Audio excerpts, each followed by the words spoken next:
he believes in justice. Oh, this proves you justicers above, right, that Cornwall is so quickly killed after he's committed his crime. You have to, as a reader, try to find a way to see what Shakespeare believes, because the characters in the play have very differing concepts of this. And we're back to Act 1, Scene 2. Edmund comes in with this chilling speech about bastardy. As he looks at himself, he comes up with this. Thou, nature, art my goddess. To thy law my services are bound. As opposed to what law? The civilized law, yes. He's a consequence of the law of nature, which is the law of lust, in the case of his father. Wherefore should I stand in the plague of custom, and permit the curiosity of nations to deprive me, for that I am some 12 or 14 moonshines like the brother? Why, bastard? Wherefore base, when my dimensions are as well compact, my mind is generous, my shape is true as honest madam's issue? Why brand they us with base, with baseness? Bastardy, base? Base? I really love this speech. You can see that Edmund's not a fool. He's taking words, he's taking the language and holding it up the way you take a knick-knack off of mantelpiece and moving it right around. At what angle of vision, if I look at this right, will I see the truth of it? And he takes this, you are the bastard. Right? Edmund the bastard, that's your name. Well, what does it mean to be a bastard? Base, meaning low, common, right? At the very bottom. Bastardy. Bastardy, base. All right. Bastardy, base, who in the lusty stealth of nature take more composition and fierce quality, the dock within a dull, stale, tired bed, go to the creating a whole tribe of fops got between asleep and awake. He said, the more I look at it, the more it seems to me that you will by nature, as opposed to custom. Where is the strength? I mean, where is the vitality? And my father himself said that at a rate time, an illegitimate child is got in a moment of intense passion and physical desire, and undoubtedly the father had to sneak out to do it, right? And put himself at risk with his marriage to do it. If you have a mistress, you go for it. It's powerful. It's exciting. But most children, where do they come from? There's more, he says, lusty stealth of nature. Look at the two words. Lust, right, and vitality, secretness combined, right? An illegitimate child comes with more composition and fierce quality than goes to making, he says, a whole tribe of fops, right? Got where? In a dull, stale, tired bed, created between asleep and awake. Most legitimate children, where do they come from? You're half awake, right? The father rolls over and punches the mother in the ribs, and then they do it, and then the next morning she's pregnant. And what is there? Was there any love or any passion? Or what is it? Convenience, At least, can you see Edmund's reasoning? Sure. I was at least a product of nature. Well then, legitimate Edgar. Edmund loves words. You can see him roll these things in his mouth, right? Legitimate Edgar. I must have your land. My father's love is to the bastard Edmund, as to the legitimate. Fine word. Well, my legitimate, if this letter thrive, Edmund the base shall top the legitimate. I grow, I prosper. Now, gods, stand up for bastards. When I teach this, the kids really sympathize with Edmund at this point. If you know the play, there's nothing really sympathetic about him. He's a terrible, terrible man. But Shakespeare takes care, even in a character like Edmund, to give you a reason for it, right?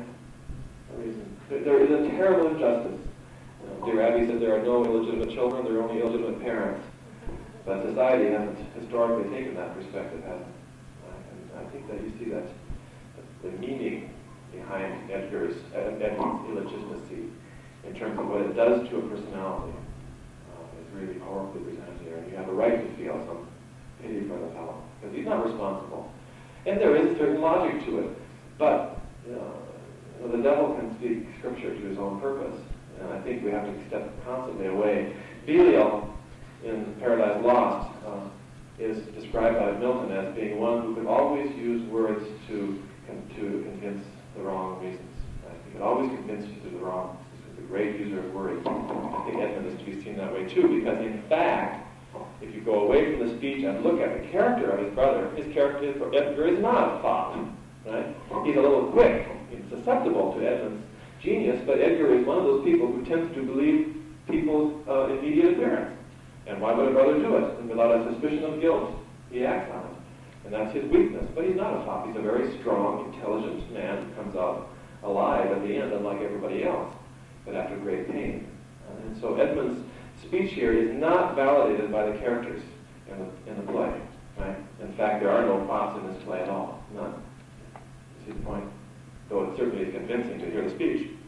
Well, we don't want to read this whole business, because even though there's some neat things. He comes to his father, pretends that he's pocketing a letter. His father says, "What have you got there?" "Oh, nothing, nothing, nothing. Let me see it." He opens it up. The letter is a letter of treason. Is it not? And Gloucester is immediately infuriated. He believes that his son now, Edgar the legitimate, is conspiring to overthrow him, and goes off in a rage. So the beginning of the plot against his brother takes place. Line 99. Gloucester, like Lear, is rash. Okay, make it 95. To his father, that so tenderly and entirely loved him. "Heaven and earth, Edmund, seek him out. Wind me into him, I pray you." Or why, basically. "Frame the business after your own wisdom. I will instate myself to be of due resolution. I will seek him, sir, presently. Convey the business as I shall find means, and acquaint you with all." And you get two great speeches. Gloucester says, "He is of a late eclipses in the sun and moon." Pardon me, these late eclipses in the sun and moon portend no good to us. What does Gloucester believe control the universe? Stars. He's a firm believer in astrology. Yeah. So the wisdom of nature can reason it thus and thus. Yet nature finds itself scourged by sequent events. Love cools. Friendship falls off. Brothers divide. In cities, mutinies. In countries, discord. In palaces, treason. And the bond cracked twixt son and father. So they've had some eclipses of the sun, haven't they? And look at the consequences of it. Yeah. This villain of mine comes under the prediction. There's son against father. The king falls from bias of nature. There's father against child. We have seen the best of our time. What other angle does he have, Gloucester? We have seen the best of our time. Everything is worse than it used to be, right? No. Machinations, hollowness, treachery, and all ruinous disorders follow us disquietly to our graves. Find out this villain, Edmund, it shall lose thee nothing. Do it carefully. And the noble and true-hearted kin vanished. His offense? Honesty. Does he see things are upside down? And off he goes, and Edmund is left on stage with this great speech. Edmund is a villain, but he's no fool. This is the excellent foppery of the world. That when we are sick in fortune, often the serpents of our own behavior, we make guilty of our disasters the sun, the moon, the stars, as if we were villains on necessity. Fools by heavenly compulsion, knaves, thieves, treacherous by spherical predominance, drunkards, liars, and adulterers by an enforced obedience of planetary influence, and all that we are evil in by a divine thrusting on. An admirable evasion of poor master man. to lay his goatish disposition on a star. Of a charge of a star. My father is compounded with my mother under the dragon's tail, and my nativity was under Ursa Major, so that it follows I am rough and lecherous. I should have been that I am, had a maidenly a star in the firmament on my bastard. Edgar. Here he comes. The whole comedy. My cue is villainous melancholy, with a sigh like Tom of Edmonds. Oh, these eclipses do portend recognition. Oh. On stage again as Edgar comes closer. What is his point? At least give Edmund this credit. What is his credit? What credit can you give him when he speaks openly to us? No? Well, the stars really have nothing to do with it. Who will take responsibility? I really, you find little tiny things to admire in a villain. At least he's not Gloucester. Right? So Gloucester went out, created this bastard. Gloucester says, well, my horoscope that morning said, romance in the afternoon. So I went out and found it, right? What do we do? And this is classic 20th century psychology, isn't it? We see somebody make something, there's a villain. And the 20th century, more than any other time, looks at that person and says, well, his parents abused him as a child. Or his social influence at school it's all just too bad, right? But not in Shakespeare's day. Evil is evil, and evil is real. And you have to face that phenomenon. And Edmund is not going to pick up this modern 20th century psychoanalysis.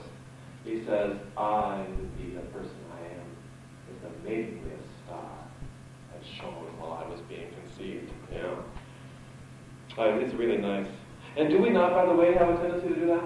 All of our vices, we tend to say, well, my father's drunk, my grandpa's drunk, right? I'm a drunk. Right? It runs in the family. Officer Krupke. Yes, Officer Krupke, you've done it again, right? You don't need a social work, you need a year in the pen. Yeah, I had a friend tell me just yesterday that he was genetically disposed to alcoholism, as it runs in his family. And I think there is some truth to that, by the way. I've read that science has shown that. But I'm thinking about the speech when he said it, right? Well, it's really not my fault, it's my genes. And so Edmund comes in. As he goes, he warns Edmund. We get Edgar, he warns Edgar. We get Edmund's assessment at the very end of that scene. A credulous father and a brother noble, whose nature is so far from doing harms that he suspects none, and whose foolish honesty my practices ride easy. I see the business. Let me, if not by birth, have lands by wit. Oh, with me is meat that I can fashion. And so today we made our way through Act 1. We got 4 acts to do next week, so obviously we're already skipping a lot. I'll try to do the major scenes, but it is important to get your feet on the ground in this play, and next week we'll plow through the rest of it. Maybe we'll take a short break so we can Yeah, next week.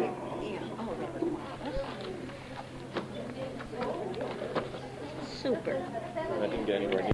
We open our text and begin, since we have only 2 hours and 4 acts, which is impossible, even if I just read it through like the man on the TV commercial. It goes like that, remember? I decided I didn't want to even try, even to begin to try, to do the whole play, and I was looking it over to see what to do. I liked the way last week worked a lot, which was essentially a thorough examination of Act 1. But we still have 4 acts, and we cannot take the time. And so I'm not going to try to take us to the end. What I would like to do today is to go as far as we can at our own pace through the major scenes of Lear's confrontation and his disintegration, ultimately. And that means that my goal today is to work through Act 2, Scene 4, Act 3, 4, and 3, Scenes 4 and 6, and Act 4, Scene 6. Those are the really marvelous pieces. We'll get as far as we can. It means that probably we will not have time to get into Act 5. But I assume that I'm essentially not speaking to an audience who is ignorant of what happens. And once you make your way to that, a lot of it you can do on your own. sadness I have is that I will be missing a lot of speeches, which I love to do. But I've already done it 3 times this year, this winter, and I guess I can live without it. So let's run through a little bit and move quickly into Act 2, Scene 4. Act 2, Scene 1 has Edmund tricking his brother Edgar to flee in a visible way, right? His father sees it, and Edmund goes off. We're going to shortchange the subplot today, radically. Act 2, Scene 2 brings this great scene of confrontation. It's my favorite speech of antagonism.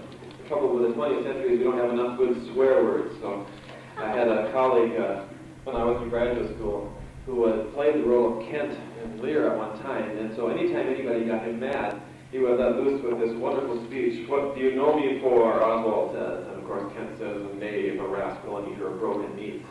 And there's nothing like that to put a person down. They never recover from it.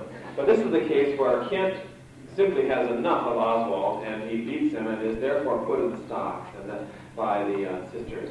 And Kent's being in the stocks is the primary reason for the elevation of a new attack on Lear's sensibility. You simply don't do this.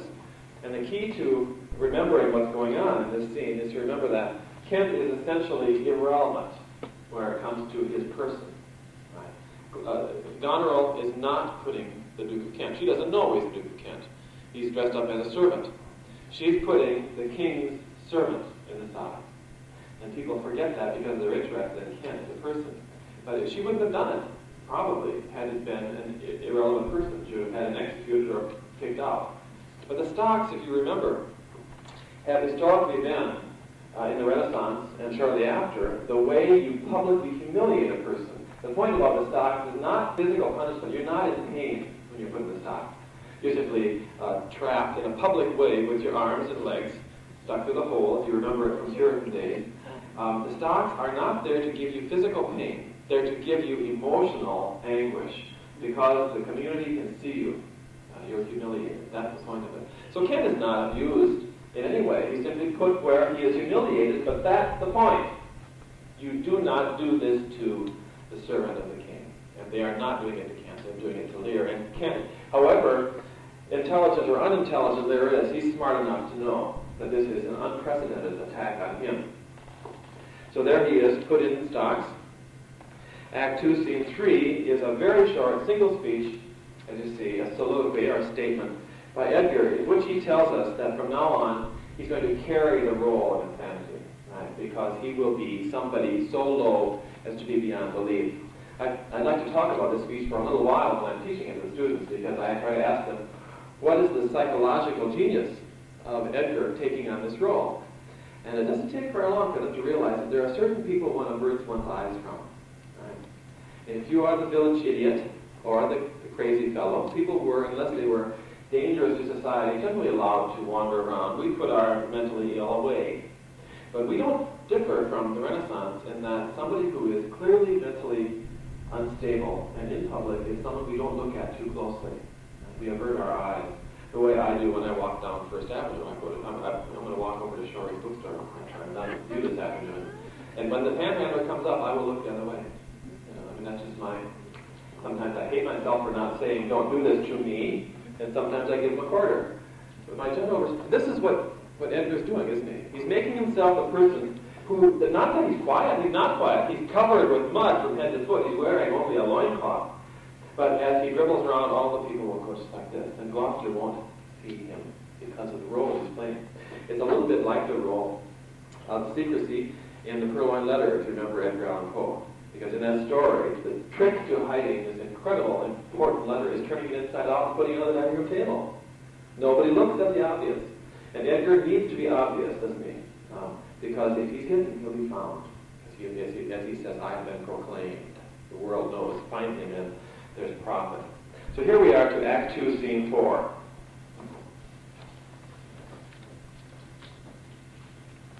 Take off my jacket for the fight. Lear comes in now, and he notices that there has been a slight diminution in respect. 'Tis strange that they should so depart from home, and not send back my messenger. Gentleman who's just there to pass them. As I learned the night before, there was no purpose in them of this remove. Kent says, sitting there. And remember, this is all on the stage. Lear is coming in. He doesn't originally see Kent, and here is Kent in the stocks.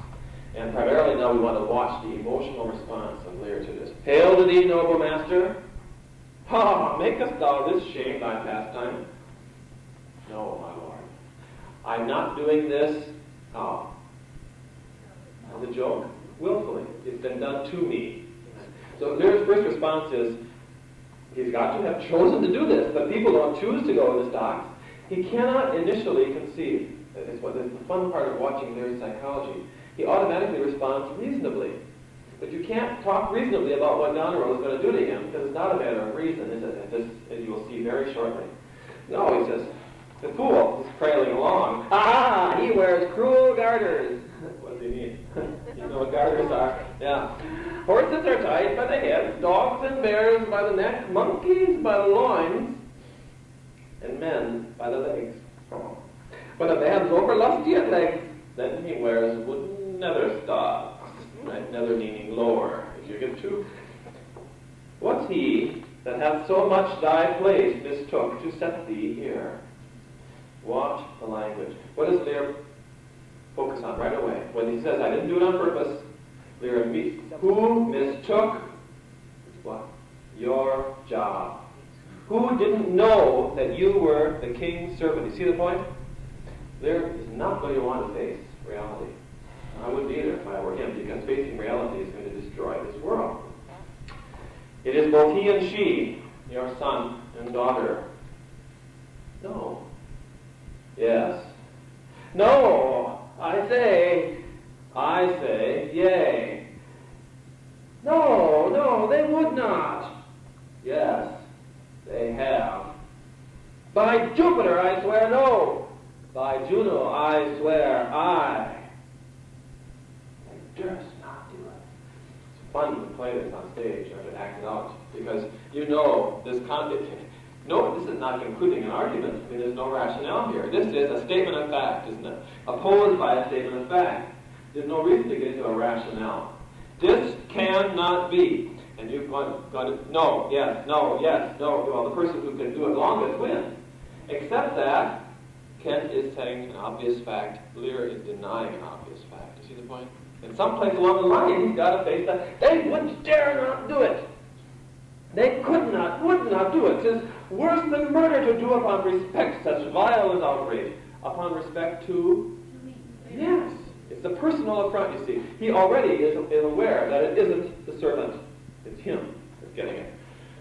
Resolve me with all modest haste which way thou might deserve, or thy impose this usage. Coming from us. Coming from us, you see. Not in your own self, but how as a servant of the king could you possibly deserve to be put in the stocks. My lord, when at their home I did commend your highness letters to them, ere I was risen from the place that showed my duty kneeling, came there a reeking post. We would say a reeking mailman, right? Stewed in his haste, half breathless, standing forth from Goneril his mistress salutations, delivered letters, spite of intermission. And he talks about having this and then the conflict he has with it. The fool immediately says, winter's not gone yet. If the wild geese fly that way. In other words, he comes up to the king, probably tugs him in the arm. Listen. Evidences. What does he mean? If winter's not gone yet. What are the wild geese to us? Signs of spring or signs of... If the geese are still flying south, take it as a hint from nature that the chill in the air we last got is getting worse, right? So you have to stop to see into the riddle, what he's meaning. He's saying we're getting an omen or indication, right? Winter is not gone yet. Fathers that wear rags do make their children blind, but fathers that bear bags shall see their children kind. Fortune that errant o'er ne'er turns the key to the poor. Fathers that wear rags do make their children blind. A poor father calls upon no vision from his children. They have no reason to respect you. Right? The witch that came, the withered hag, right? Better to go down dignified with boughten friendship at your side than none at all. Frost knows the fundamental mistake. Don't rely upon the goodwill of anybody in your old age, even your children. That's a fundamental error. But for all this, thou shalt have as many dollars for thy daughters as thou canst tell in a year. Don't expect any money, but you get lots of sorrows. And of course the pun, the irresistible pun. Shakespeare can't let him go by. Now Lear feels, this whole, one reason we want to do this scene in class is that the tension increases, and it's towards madness. Right? The emotion rises. Oh, how this mother swells up toward my heart. Hysterica passio, down, climbing sorrow. Thy elements below. In other words, keep your emotions down. He has never been good at that. And now at 83, he's trying to be good, but it's too late, Mr. Lear. Where is this daughter? What's he doing with language? Not where is my daughter. Where is this daughter? With the Earl, sir, here within. Follow me not, stay here. Lear runs off stage. Gentleman speaks to Kent. Is that all you did? Kent says, yeah. Lear comes in then, line 84. That's short. He's going out. And he is immediately furious, right? Because he's gone to the compartment, and what has the servant told him? They're busy, right? They're not up to seeing you. Dare deny to speak with me. They are sick. They are weary. They have traveled all the night. Near fetches the images of revolt and flying off. Fetch me a better answer, he says to Gloucester. How dare they? How dare they say this to me? If I say jump, you jump. Tiredness. Gloucester says, my dear Lord, you know the fiery quality of the Duke, how unremovable and fixed he is in his own course. Vengeance of plague, death, confusion, fiery. Oh. I always think in by, I will show him who is fiery, right? But Lear has nothing. There's no bullets in his gun. Right? Why, Gloucester, I speak with the Duke of Cornwall and his wife. Well, my good Lord, I have informed them so. Informed them? Dost thou understand me, man? What's he trying to do with language? Yeah. Tell them what? Why does he say inform them? Oh, wait, look at you back. I speak with the Duke of Cornwall. Who am I? You see, I am the king. You have informed. No, you don't inform a subject. When the king says, I want to talk to you, you do it. You see, language is failing him, isn't it? Language is failing him. I, my good Lord. And so he uses the clearest language he can. Not I. The king would speak with Cornwall. The dear father would with his daughter speak. Commands. Tens. Generous. You see what's happening? What can he say? He cannot say command. Well, how does he get the language? The interesting phenomenon for Lear is once you've given up the language of royalty, how do you achieve obedience? I mean, you can't say, I order you anymore, and yet that's his instinct. Are they informed of this? And the desire to be sane. My breath and blood! The fiery Duke! Oh, tell the hot Duke that... No. Maybe he is not well. Infirmity doth still neglect all office, whereunto our health is bound. We are not ourselves, when nature, being oppressed, commands the mind to suffer with the body. I'll forbear. What is the rationale here is what? Even a willful servant, sometimes, a willing servant, even a willing servant sometimes cannot do if he's ill, right? Okay. Maybe he's sick. Okay. I'm rash, right? I'm jumping to conclusions. Lear is doing his very best. I'll forbear, and have fallen out with my more headier will to take the indisposed and sickly fit for the sound man. Death in my state. What does he say? Yes. The hardest problem teaching high school kids this is that they don't see what goes on between sentences. Right? Here he is, finally coming around, understanding that sometimes people, and then in between. Come on.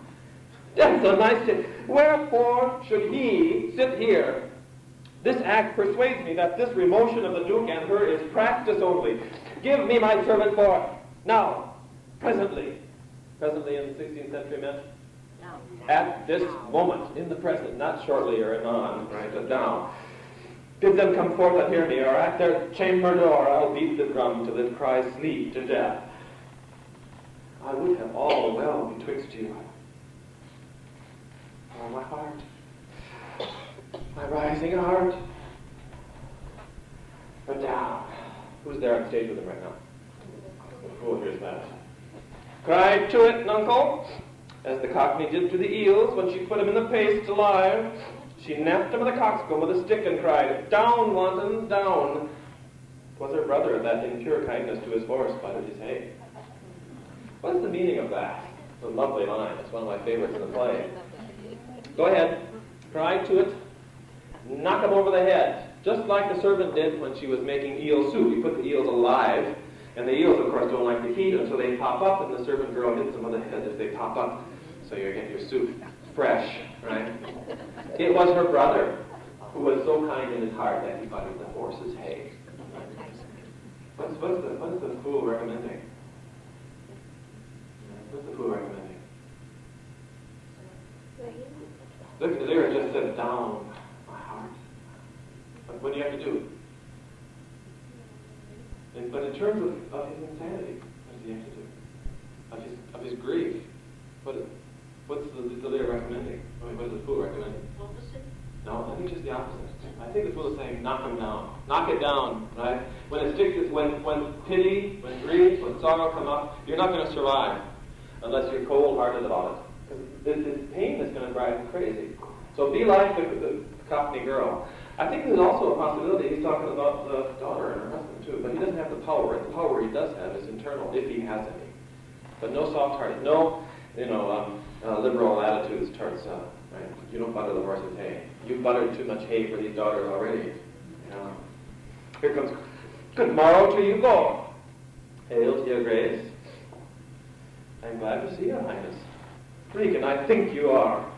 I know what reason I have to think so. If thou shouldst not be glad, I would divorce me from thy mother's tomb, sepulchring an adulteress. Lear's extreme language pops up again, right? If you didn't show joy, you couldn't be my daughter. Right? Wrong. The proper parentage is not attached to gratitude. Lots of our own children are not grateful to us.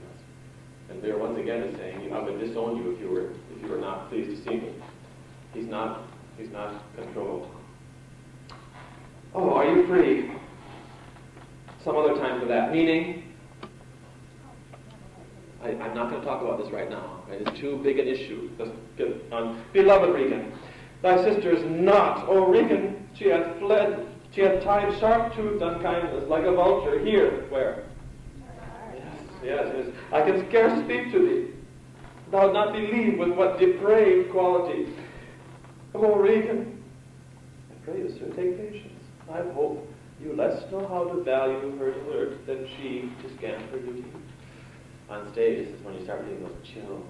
There's not going to be a response in accordance with our desire for Lear, to have pity for him.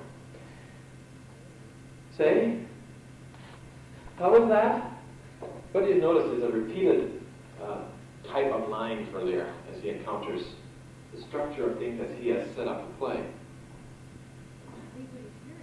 Right, he repeatedly cannot believe. The first scene in the play has him with a drama on stage where everybody plays the role. Tell me how much you love me. This is how much I love you. Like the little verses we were doing. Everybody has memorized his line. But throughout the play, as we move on, Lear is repeatedly given a speech which is not the speech in response to the one he set up. The cues are never picked up. So what? What did you say? He still hasn't given that up, and he won't. I mean, that's his personality. He knows what's supposed to come. I cannot think my sister in the least would fail her obligation. If, sir, perchance she have restrained the riots of your followers, 'tis on such ground and to such wholesome end as clears her from all blame. My curse is on her! Oh, sir, you are old. Nature in you stands on the very verge of his confine. You should be ruled. and led by some discretion that discerns your state better than yourself. Therefore I pray you that to our sister you do make return. Say you have wronged her. Ask her forgiveness. Do you but mark how this becomes the house? Dear daughter, I confess that I am old. Age is unnecessary.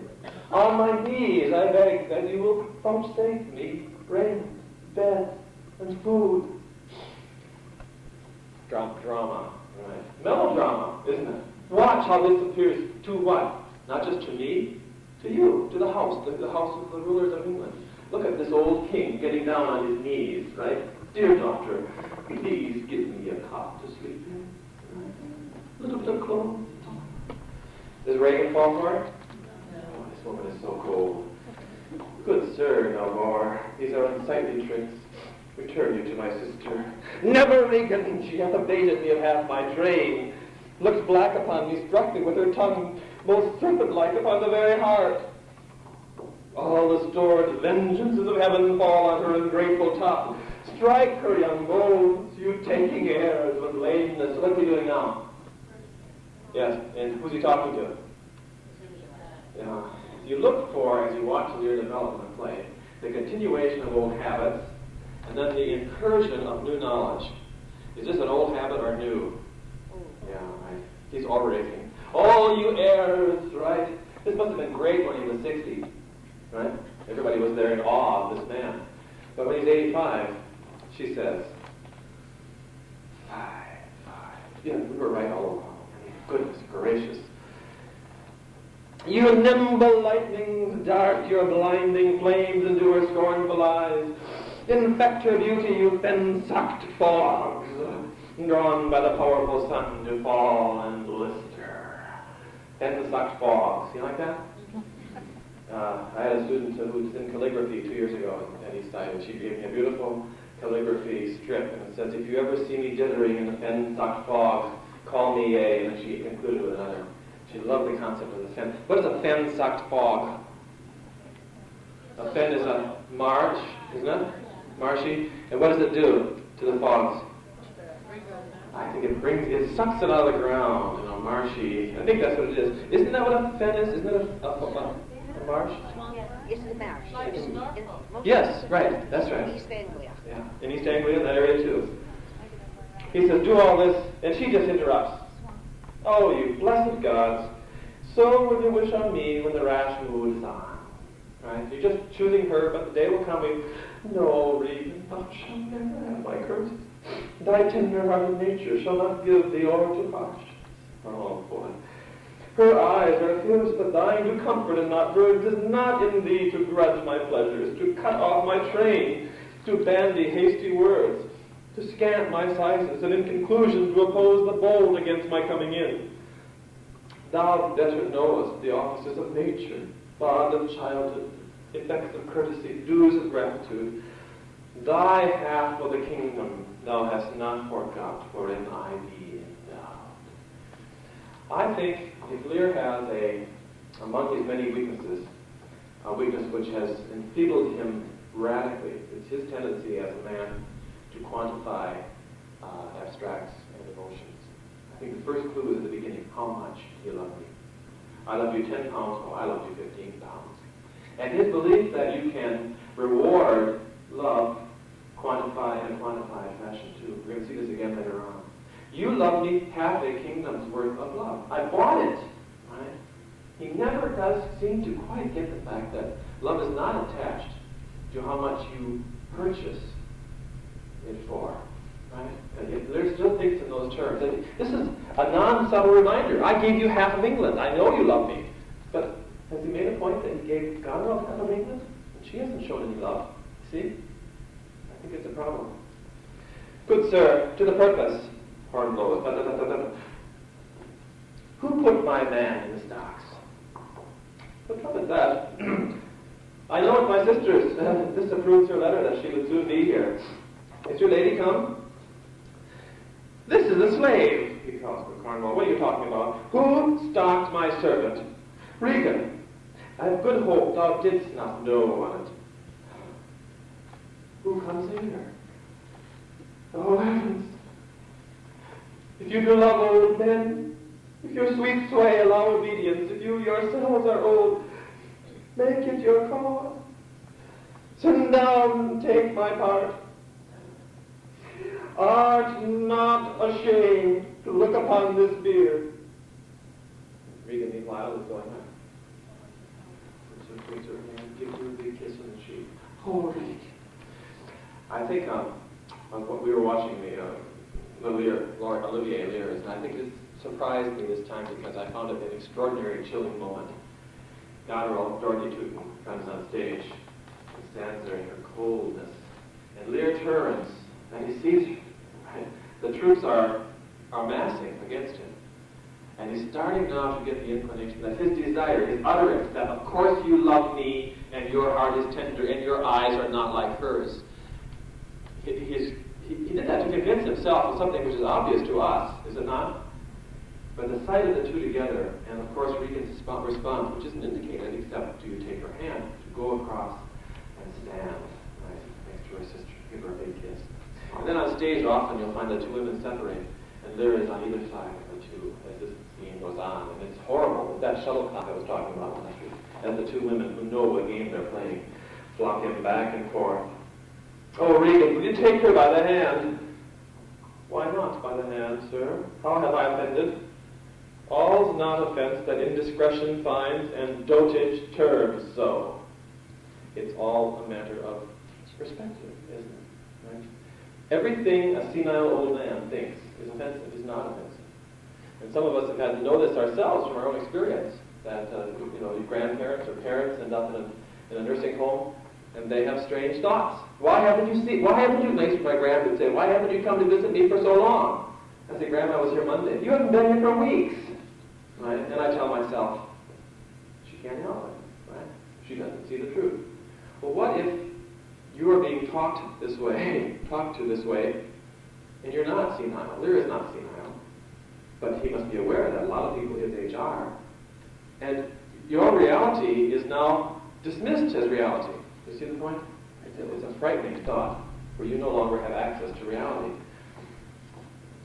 Oh, sides, you are too tough. Meaning, why have I not from? Yes, heart attack. Will you yet hold? And he clings. Lear clings to certain realities. He cannot say, you are good, and believe it, because they say you're crazy. But what's the reality? What's the current reality that he's willing to address? Because they must talk about it. Yes, okay, they can't deny this. Right? They can't accuse him of insanity or senility. How came my man in the stocks? I set him there, sir, but his own disorders deserve much less advancement. You! Did you? I pray you, Father, being weak seems so. In other words, back to your age. This is ridiculous. If you're Muhammad Ali, then you could pretend you're strong, right? But you're just an old, weak, senile man, and it doesn't fit you to be strutting around. If till the expiration of your month you will return, sojourn with my sister, dismissing half your train, come then to me. I am now from home, and out of that provision which shall be needful for your entertainment. Return to her, and 50 men dismissed. What has Goneril said? You can stay here. Lear says, I retired on this agreement, right?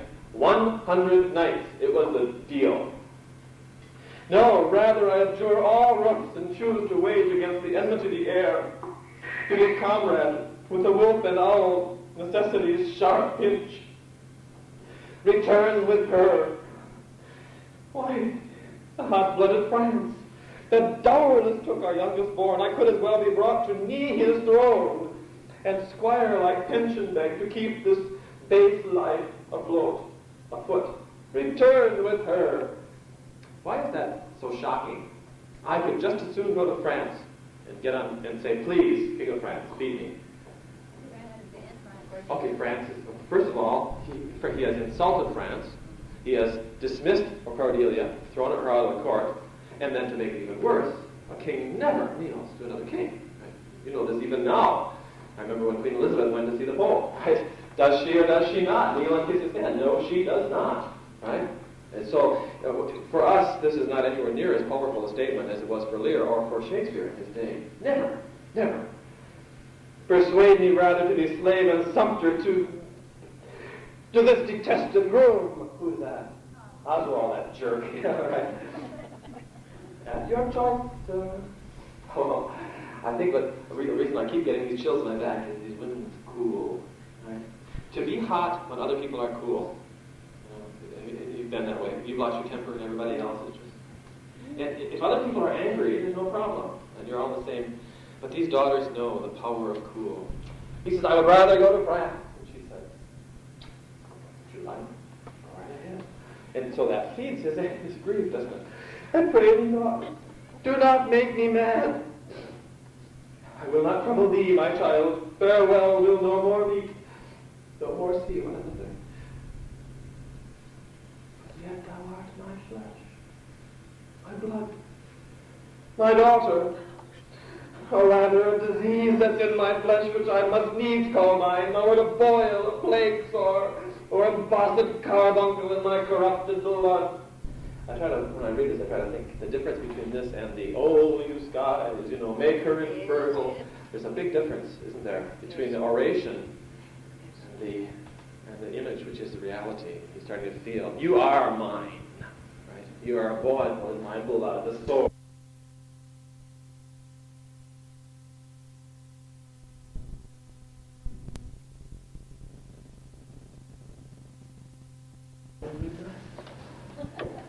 Not altogether so. And there's the bad thing, right? I look not for you, sir. Yes, nor am I. You provided for it. For your fit welcome, give ear, sir, to my sister. For those that mingle reason with your passion must be content to think you old. And so, but she knows what she does. Once again, is this well spoken? In other words, what is Lear's reaction again? Do I hear what I just... Did you repeat what you just said? I dare about you, sir. What? 50 followers? Is not well. What should you need of more? Yea, or so many? Since that both charge and danger speak against so great a number. How in one house should many people under two commands hold amity? It's hard. Almost impossible. Why might not you, my lord, receive attendance from those that she calls servants, or from mine? Why not, my lord? There, you see, right? This way. Where to go? Who will give him any support or comfort? If then they chance to slack ye, we could control them. If you will come to me, for now I spy danger, I entreat you, bring but 5 and 20. To no more will I give place or notice. I gave you all. And in good time, we gave it. Little chills go up and down. You took your time, didn't you? Yes. Made you my guardians, my depositories, but I kept a reservation to be followed with such a number. What must I come to you with 5 and 20? Reagan said you so. And speak it again, my lord. No more than one. No more with me. He looks over at Goneril, and all of a sudden, well, she doesn't look quite so bad. Those wicked creatures yet do look well favored when others are more wicked. Not being the worst, stands in some rank of grace. I'll go with thee. Not 50 yet, doth double 5 and 20, and thou art twice her long. Quantities. How much do you love me? Regan says I love you twice as much as my sister. Right? Because I don't love anything else but you. And now he says, well, I guess I've got it down, right? 25 times 2 is 50. Looks like Honor loves me twice as much after all. He still doesn't understand love at all, does he? Neither of these women love him. They hate him. They despise him. But his quantitative mind. Hear me, my lord. What need you 5 and 20? 10 or 5? to follow in a house where twice so many have commanded to tend you. And you need one more. And you get this marvelous speech. For reason not the need. Our basest beggars are in the poorest things, superfluous. Allow not nature more than nature needs. Man's life is cheap as beasts. Thou art a lady. If only to go warm or gorgeous, why, nature needs not what thou gorgeous wearest, which scarcely keeps thee warm. But for true need, good heavens, give me patience. Patience I need. You see me here, you gods. Poor old man is full of grief as age, wretched in both. If it be you that stirs these daughters' hearts against their father, fool me not so much to bear it tamely. Touch me with noble anger, and let not women's weapon, water drops, stain my man's cheek. No, you unnatural hags, I will have such revenges on you both that all the world shall. I will do such things. What they are, yet I know not, but they shall be the terrors of the earth. You think I'll weep? No, I'll not weep.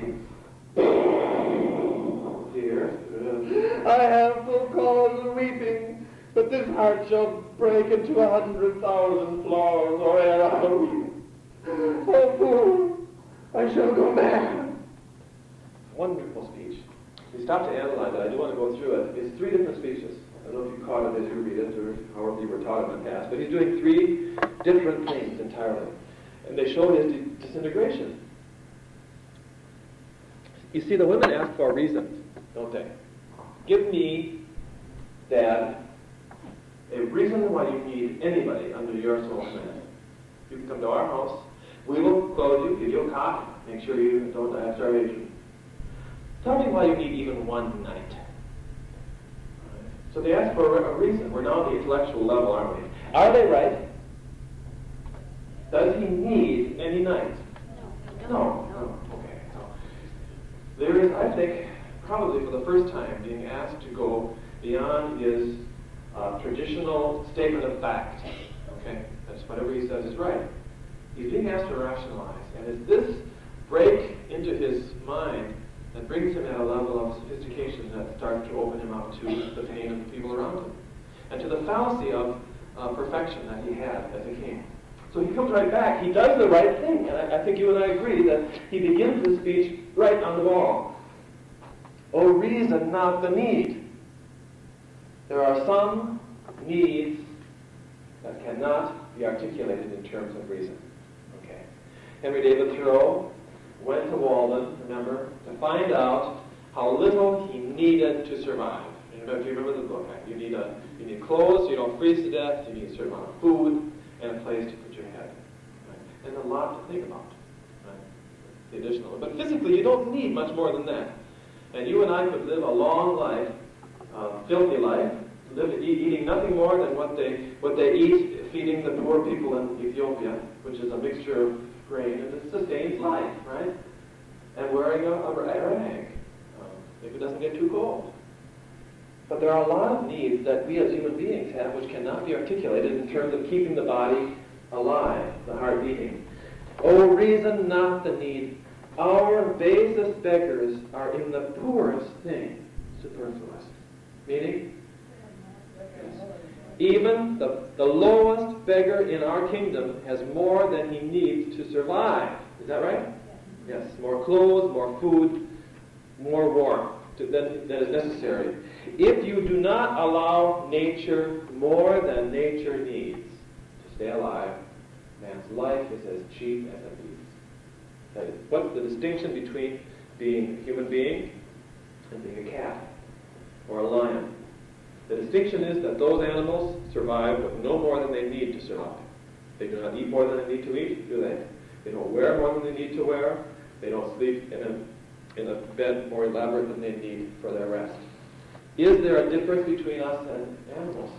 And think of the whole play working on this. What is natural? What is nature? You unnatural hags. right? You animals, don't get between the lion and his wrath. He's not a lion, he's a man, right? It's not the same thing. A lion is wrathful only when its primary needs are being assaulted, right? When his children or his woman or her man, when they're hungry, that's when a lion. But Lear is a man. He's never made that movement into the human world, and now he's understanding it.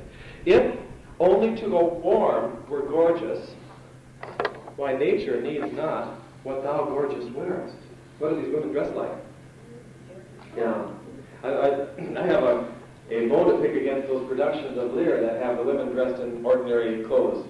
Because these women should be women who wear fine clothes. They should wear some jewels and some fur. Because this speech makes it very clear that both Regan and Goneril are proud of their appearance. And he says, "What scarcely keeps thee warm." Is he smart? He's on the right track, isn't he? Yeah, wonderful. But for true need, you can't go any farther. That's the end. That's the end of his ability to put logically what he's talking about. Because all he can talk about is in terms of the obvious, clothes. Right? But there are some things man needs far deeper and more sophisticated than this man has the capacity to explain. Now maybe you or I could talk about it, about the abstract necessities. I need love. Right? What does Lear need? What must he have in the context of the 100 Nights? Respect. All right. Because he's 83 and he's been given it all his life, he needs respect and a certain amount of power, doesn't he? And it has nothing to do with ruling the kingdom. It means that he cannot survive. He will die if he doesn't have the respect of the king and the ability to say, "I need this," and have someone say, "It's yours." Right? And you and I all have our own, don't we? The things that we have been adjusted to over the lifespan. I need to teach. I think I need to teach. You know? I'm going to drive a beer truck this summer, I think. And went yesterday and applied for it. And one of my colleagues reached over and nudged me. He says, "You realize if we did this all year round, we make $30,000 apiece? And all you do is take Budweiser from bar." And another teacher says, "I'm going to quit teaching because I make $20,000 more than I make at Eastside." Right? Well, it looks tempting. You know, I even thought, boy, I should take a year off, get some money in the bank, and then go back. But I don't think I can, because I think my need is to do what I'm doing now. It's good for my ego, see. You wouldn't mind if I came here with a beer truck driver's uniform on. I could park in front. He says, "But for true need."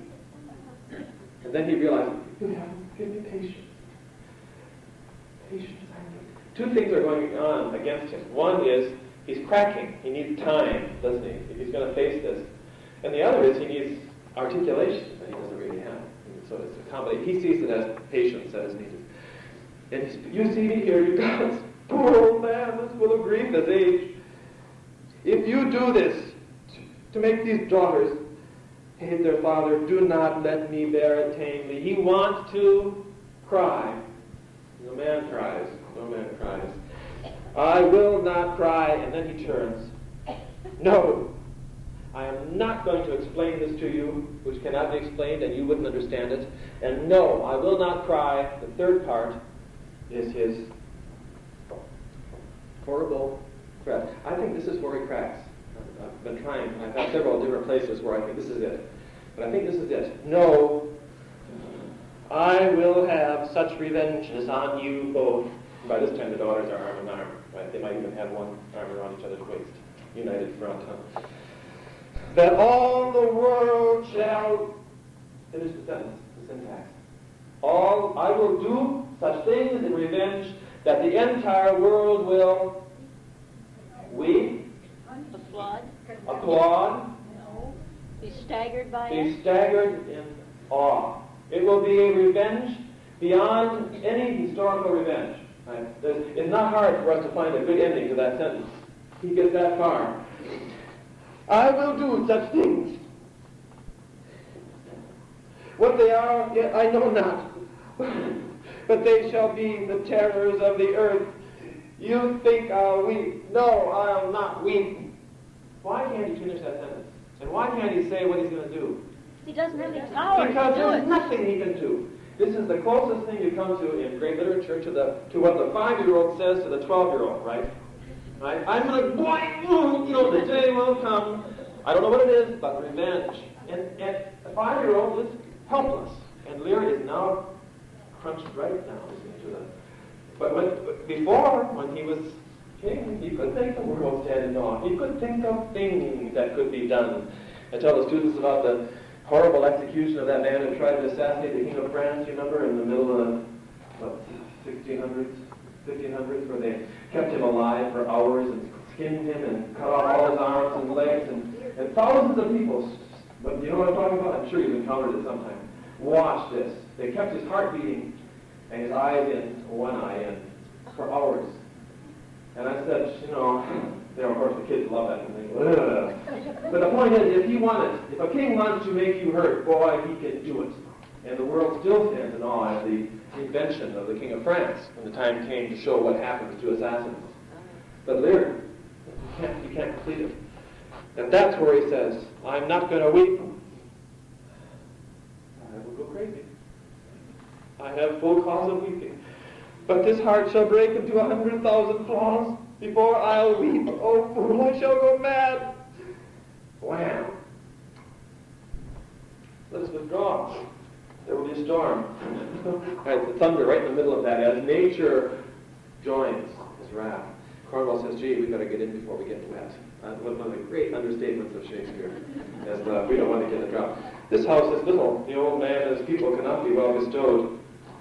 'Tis his own blame, hath put himself from rest, and must needs taste his folly.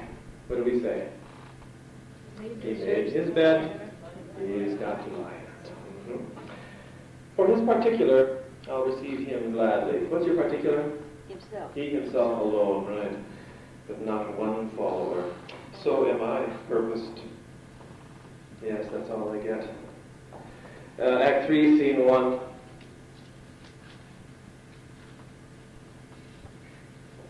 Kent and the gentleman are talking. Kent sends the man to Dover. We're getting information about the progress of Cordelia, who's coming back with her troops. Act Scene 3, Scene 2. Moving quickly, we have the great entrance on stage. Lear is now over the edge, and the storm is there. Is that one that I want to do? No, I guess not. Yes, you have to do that. Oh, it takes a lot of energy. So does the Budweiser truck. That's true. Blow, winds, and crack your cheeks. Rage, blow, cataracts, hurricanes. I'm not going to do this with that energy. This is a speech which I cannot see done. I just can't. That's why I have to read there practically instead of watch it, because how do you get a storm on stage? To give you the sense of disaster that this man has. Rage, blow, you cataracts and hurricanes, spout till you have drenched our steeples, drowned the cocks, you sulphurous, thought-executing fires. Vaunt carriers of oak-cleaving thunderbolts, singe my white head, and now all shaking thunder strike flat the thick rotundity of the world. Crack nature's mold, all Germans spill at once that makes him grateful man. Oh, it is great. What has happened? The world upside down, right? Let the water cover the earth. I mean, nothing is the way it ought to be. Everything is broken. Oh, uncle, cold holy water in a dry house is better than this rainwater out of door. Good uncle, in, ask thy daughter's blessing. Here's a night pities neither wise men nor fools. Run the wide alley full. Does he hear? Oh, he's off. Spit, fire. Spout, rain, oh rain, wind, thunder, fire are mine daughters. I tax not you, you elements, with unkindness. I never gave you kingdom, called you children. You owe me no subscription. Then let fall your horrible pleasure. Here I stand, your slave, poor, infirm, weak, and despised old man. Yet I call you servile ministers. They will with two pernicious daughters join your high-engendered battle against a head so old and white as this. Oh, in insanity, Lear, you catch as you go on and watch it. Everything is in the context of what you owe to your parents, right? So, is it bother him that the rain is falling on him? No. They don't. The rain doesn't owe him. I never gave you a kingdom. Right? Later on, when he's totally mad in the hut, he's going to have a trial. Right? The minute he sees Edgar in the role of Tom, what does he say? Did your daughters do this to you? Right? There's only one explanation, because only one phenomenon could so destroy the world. That is not ordinary sin, not ordinary ingratitude, just what daughters do to their parents. That's the one thing, because that's his access. He's rearranged the structure of things in his insanity. He that has a house to put his head in has a good headpiece. Then you get a dirty poem. There never was yet fair woman, but she made mouths in a glass. Is that right? Or man, probably. What does it mean to make mouths in a glass? Put on your lipstick. Yes, look in a mirror, we would say, and prick. Right, does my lipstick look good? No, I will be the pattern of all patience. I will say nothing. Who's there? Mary, sir, here's Grace and a codpiece. That's a wise man and a fool. Which one's which? Yeah.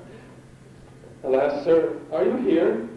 Things that love not such nights as these. The wrathful skies gallow the very wanderers of the dark and make them keep their caves. Since I was a man, such sheets of fire, such bursts of horrid thunder, such groans of roaring wind and rain, I never remember to have heard. Man's nature cannot carry the affliction nor the fear. You remember watching The Dresser? We're back, and they're making the storm. And the fellow who doesn't want to participate goes and helps because they're one person short with the storm scene. Did you see the movie? Yeah, it's a wonderful scene. Let the great gods, he says, that keep this dreadful putter o'er our heads find out their enemies. Now, tremble, thou wretch that hast within thee undivulged crimes, unwhipped of justice. Hide thee, thou bloody hand, thou perjured and thou simular of virtue that art incestuous. Every guilty person should be terrified by what's happening in the elements. True? That is, the sign that the gods are not happy. And Lear says this is for everybody. And then he looks at himself. Close pent-up guilt, rive your concealing countenance, and cry these dreadful summoners, Grace, get on your knees and pray to God for forgiveness. I am a man, more sinned against than sinning. What's he catching a clue to? I didn't deserve this. There are others who might have deserved it. Right? If you are guilty, right, whatever you're doing, that's a whole series of sins. If you have hidden your sins for years, get on your knees and pray forgiveness. You simulars of virtue, you who imitate, you hypocrites, essentially. And then the last line, wait a minute. This is out of proportion. Right? It's using a cannon, isn't it, to open a door when there's a doorknob. Right? You're blowing the house down. Why am I being treated this way, given the quality of my act? Here we are, the same issue. It's an endless issue for anybody who teaches high school.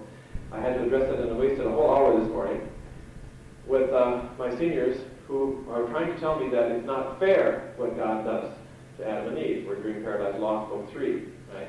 And God says, this is what's going to happen. Here's that Satan's coming up and he's going to tempt Adam and Eve, and they're going to fall, right? And they're going to suffer, and Satan's going to suffer even more, and I know all about it. And Jesus is there and says, yeah, that's the way it's going to be. And my kids say, why didn't God make Adam and Eve so that they wouldn't fall, right? And I say, because he wanted them to have the freedom to choose to worship him of their own free will, and that meant the freedom to fall. That's not fair, right? If God knew this was going to happen, then he knew ahead of time, and then he could have fixed it so they didn't. It's not fair to Adam and Eve. And you say, do you know how frustrating it is to be a teacher and say, you don't say fair to God, right? Fair is what you and I do to each other, but God does not have to be fair. Right? It's an irrelevant word. And yet that's Lear's response, isn't it? And, okay, I made a mistake, I'm retired, I'm sorry, he's my throne back, right? No. You see, it's the same world. Shakespeare and Milton are not far from being contemporaries, as you know. Fairness is not the issue. You better be careful. You better be careful. You make the wrong mistake, and the whole world will come down on your head, and you can be crying, it ain't fair. It doesn't make any difference. Alack, bareheaded, gracious my lord, hard by here is a hovel. Some friendship will it lend you against the tempest. Repose you there. By the way, who's going to be in that hovel? Tom, right? This is where he's hiding. It's going to be a big surprise. Repose you there. My wits begin to turn. What does that mean, by the way, in our language, Harper? No, it's just the other way around. I'm getting control again. Okay, cool down. The rage is over for a moment. Come on, my boy. Who's he talking to? Yeah, see, all through this scene, what has he not noticed? That somebody else is there and suffering and cold, right? Does the cold bother him? No, he's in his rage. And the cool is sitting there. Actually, John Hurt is, he's a little bit too big for me. I like a fool who's about this big, and real skinny. So if you saw 1984, Hurt's getting about the right size because he's in skin and bones. And here, finally Lear sees somebody else. A major step forward to this man. His greatest sin of all his sins is his egocentric lack of perception of other people around him. Lear has all his life been the perfect narcissist. Only he counted. Other people's psyches did not count. But his lesson is other people's psyches do count, and other people demand the claim of their psyches on other people around them. You see? And they're making that claim. I think, we psychoanalyze these daughters, Regan and Goneril, and that's hard to talk about too. Where does such hatred come from? Where? I think one of the places it comes from is that these women are saying, you will notice me. You will see me. You didn't see me all my life. And damn it, old man, before you die, you will know that I was here. And I think part of the consequences of that is this pain and this horror. Jealousy of Cordelia too, because she was. Oh, sure. But not just that they loved that Cordelia was loved by Lear, but that Lear ignored them. I don't think it makes any difference. Cordelia is irrelevant to this need to be seen. Right? She had her innings. Well, okay, she gets along with him. She loves him. I don't think they hate Cordelia as much as they're saying, I'll get my attention anyway. As teachers, don't reinforce bad behavior. Don't give attention to bad behavior because that's what they want, right? Reinforce good behavior, all these parent techniques. I think this is the adult. You see, it's not, I guess maybe what I'm saying is that from one angle, for me, it's not a matter of how can anybody be so cruel. I think that what Goneril and Regan do is not so much what they do, but how it comes out, right? Yes, the reason behind it. So it's very hard, and I wouldn't say what I'm saying here is my final thought on the issue. I still haven't come to terms with these women, and they're not given, we don't get enough to make it work. Come, my boy. How dost, my boy? Art cold? Well, I am cold myself. Where is this straw, my fellow? The art of our necessities is strange. It can make vile things precious. Come, your hovel. Poor fool and knave, I have one part in my heart that's sorry yet for thee.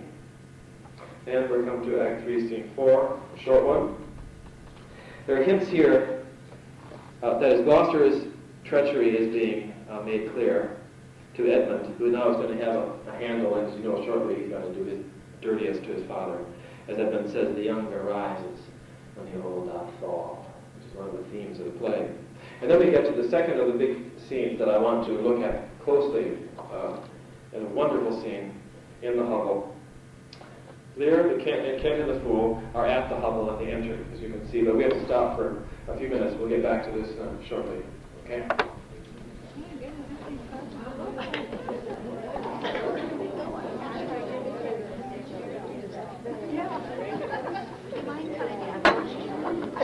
More as usual than I'm going to have time to do, but I would like to make sure we get into 3, 4, and 6, and spend some time on Act 4, Scene 6, which is I think the culminating scene in Lear's madness and in his ascent. This is a kind of rise of the Silent Laughter novel. That is, Lear is better when he dies than he is at the beginning of the play, though at great cost. And I do want to see us looking at Lear and Gloucester in the heat, which is this marvelous scene. So pick up with the hut scene, though, because some of the speeches here are difficult and we need to visualize what's going on. So Act 3, Scene 4. Act 3, Scene 4. They have found the hovel on the heath. Kent says, "Here is the place, my lord. Good, my lord, enter. The tyranny of the open night's too rough for nature to endure. Let me alone. Good, my lord, enter here. Will break my heart."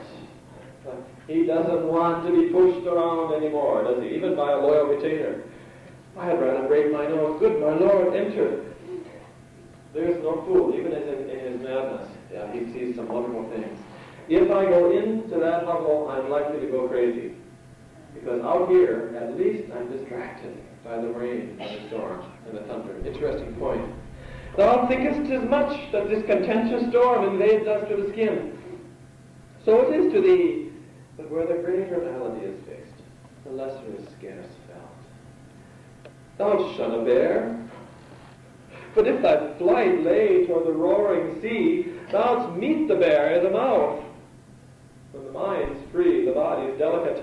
Is that right? Yes.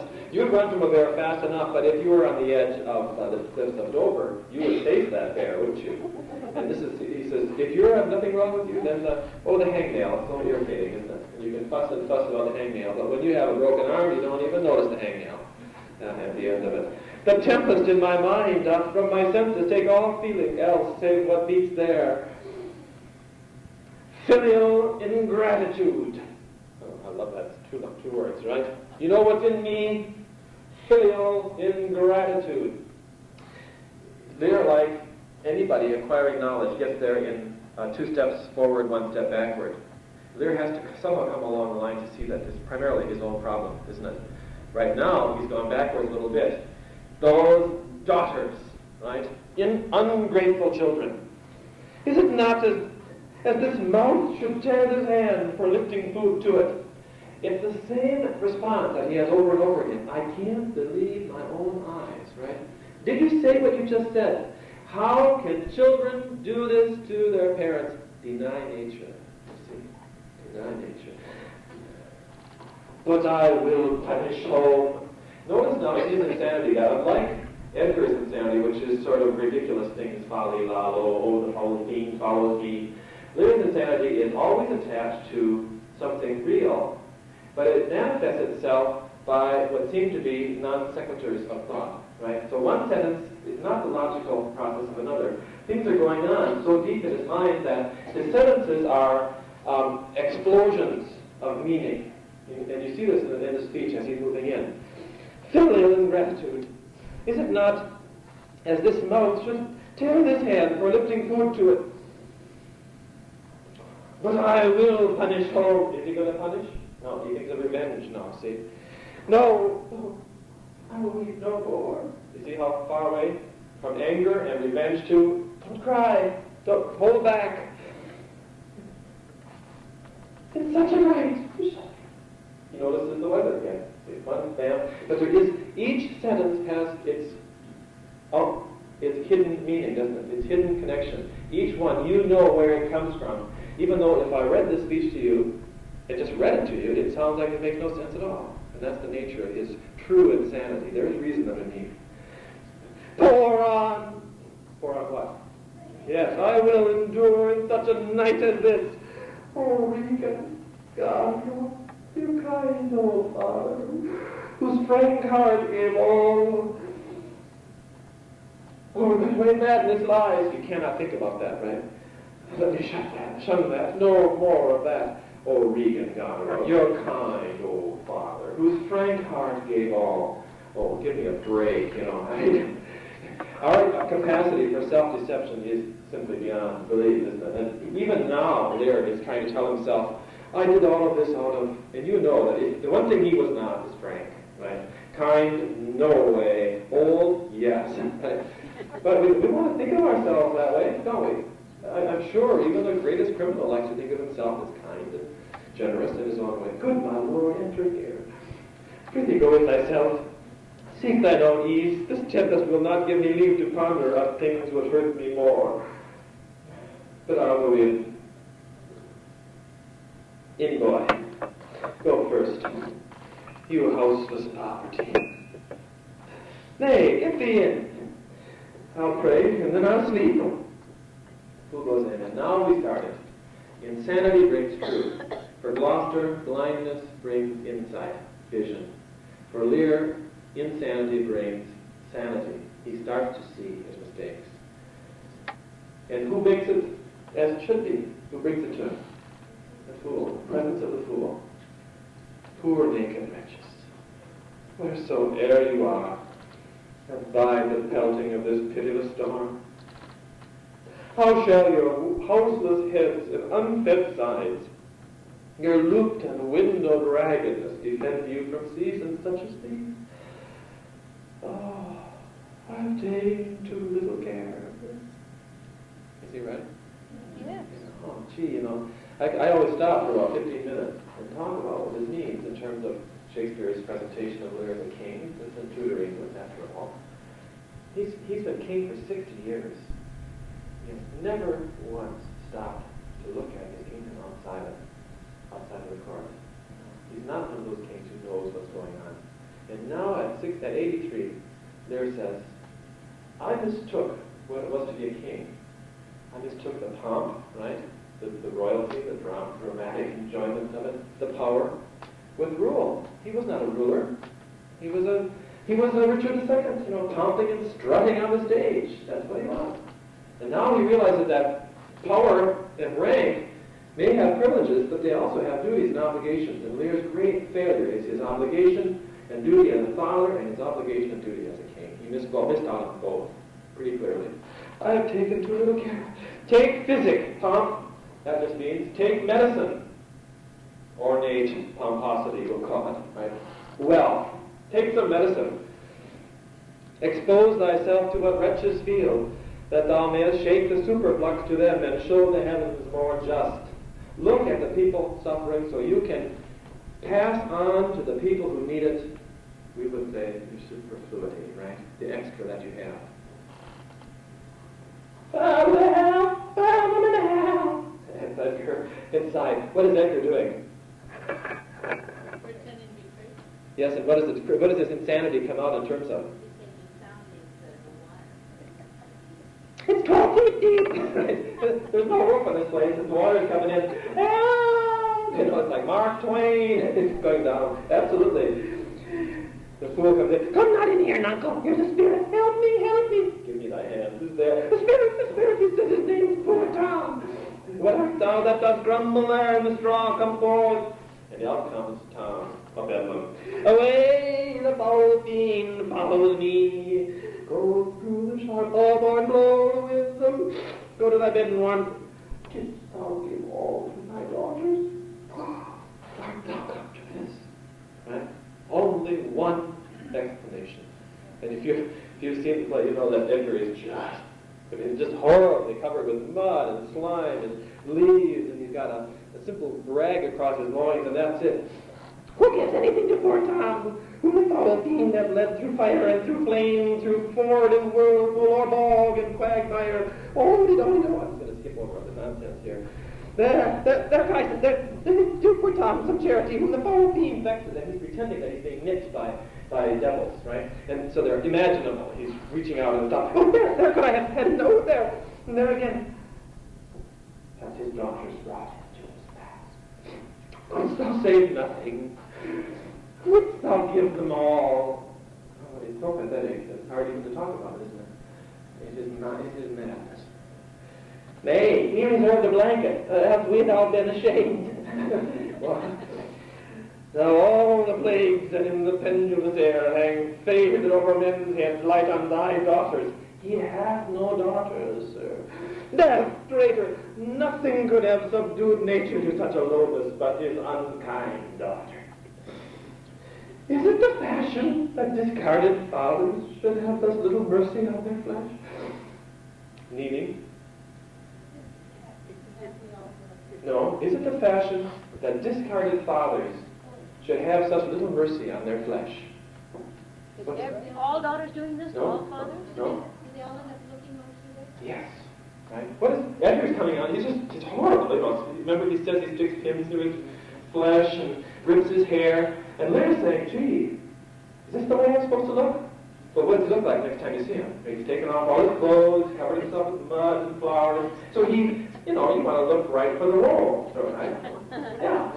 It's just the way all the flowers have been discarded to treat themselves with judicious punishment. 'Twas this flesh begot those pelican daughters. You don't know it, but that's the first time I've ever understood this speech. It's teaching it right now. I finally see the point. And you learn things every time you teach. I never really got these lines. Judicious punishment, meaning what? It's fair to abuse this body. It was this body that created those pelican daughters. And you know what the story about pelicans? They were believed to have, the children were believed to have fed on their flesh. Right? And actually, pelican babies eat from inside the house, but the mythology was that pelicans, infants, chewed the flesh of their parents. And so you create the children and they feed off you. That's why he said,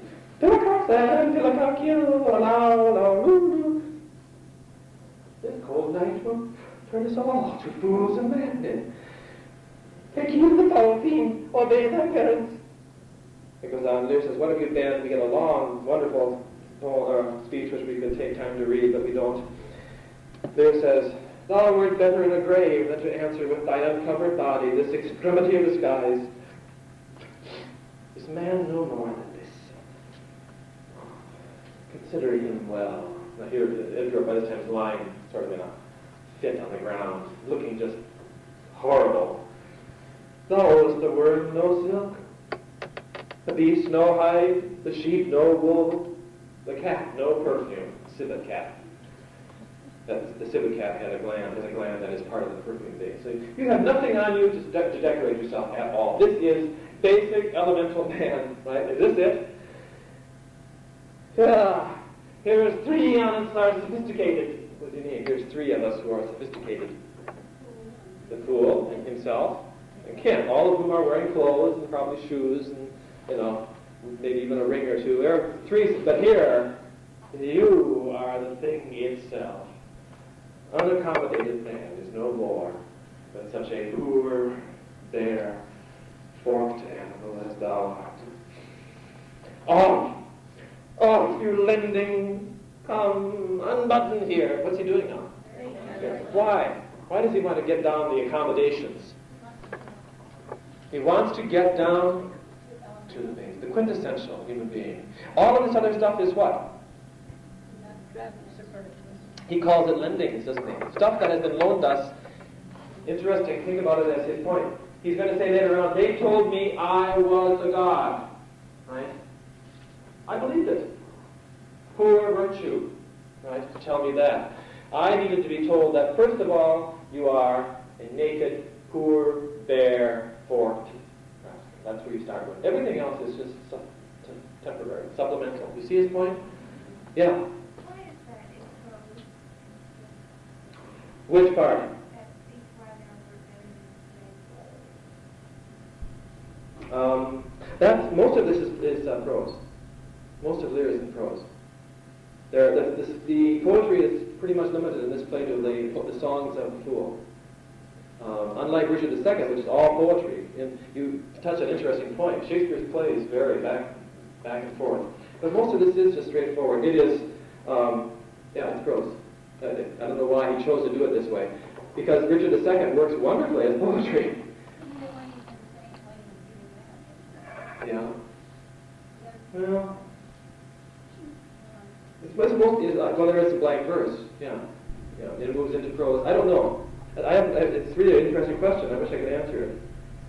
You're right. Yeah, of course. Lear is speaking in prose, and this is blank verse over here. I don't want to scan it. It'll take too much time. I can't answer the question. Students always ask me a question I can't answer. That's okay. I mean, I could not know something too. Really, Nuncle, be contented. 'Tis a naughty night to swim in. Now a little fire in a wild field were like an old lecturer's heart, a small spark. All the rest on his body's cold. Look, here comes a walking fire. And in comes Gloucester, who's come to help out. Edgar immediately, of course, recognizes this is his father. This is the foul of liberty gibbet. He begins to curfew and walk the first car. See, I think what Edgar's doing is speaking out so that before Gloucester gets a good look, he's already dismissed him. as his son. Just Tom of Bellevue, so pay no attention to him. The first thing Gloucester hears then is the fool who you don't pay any attention to. I mean, the madman, right? Okay. Kent says, how fares your grace? What's he? Edgar's going on in the background. Poor Tom, poor Tom. Gloucester says, what hath your grace? No better company. 132, right? He looks around. Here's the king with a fool, a madman, and a servant. Is this the best you can do? The Prince of Darkness is a gentleman. Modo he's called, and Mahu. Our flesh and blood. My Lord has grown so vile that it doth hate what gets it. Okay, so he's going to help out. Let's pass over the rest of that and pick up Act 3, Scene 6. Scene 5 is very short. Okay. Kent and Gloucester. Edgar and the Fool. Let's see. This is in the cut, and it's the trial scene in imagination. I want to make sure we catch some of it. Okay. Edgar says around line 6. No, let's start at the beginning. Act 3, Scene 6.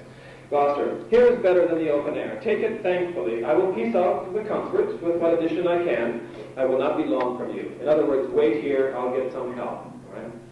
Kent says, all the power of his wits have given way to his impatience. In other words, he is totally gone. God reward your highness. Frederick calls me and tells me Nero is an angler in the lake of darkness. Pray, innocent, and beware the foul fiend. Pray thee, Knuckle, tell me whether a madman be a gentleman or a yeoman. A king. A king. No, he's a yeoman, but as a gentleman is to his son. For he's a mad yeoman that sees his son a gentleman before him. To hell 1,000 with red burning spits, come hissing in upon him. What's Lear thinking? What's he into now? Torturing his daughter. Yes, yes. He's totally in his mind now. He's not involved with reality at all. I will get them. He's thinking of those punishments that will astonish the world, right? 1,000 come zinging. The foul fiend bites my back. He's mad that trusts in the tameness of a wolf, a horse's health, a boy's love, or a whore's oath. It shall be done. I will arraign them straight. What's he going to do? Put them on trial. Now he thinks he's in court. Come, sit down here, most learned justice. If you see this, and remember Edgar is this, he takes this madman and puts him on a stool or a bucket or something. Sit thou here, most learned justice.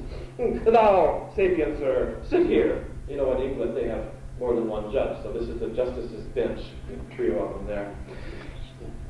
Now, you she-foxes. Edgar's look what he stands and glares. But somebody knows about Edgar. He forgets, doesn't he? Yeah, he's saying. I mean, and I've often thought, well, what a curious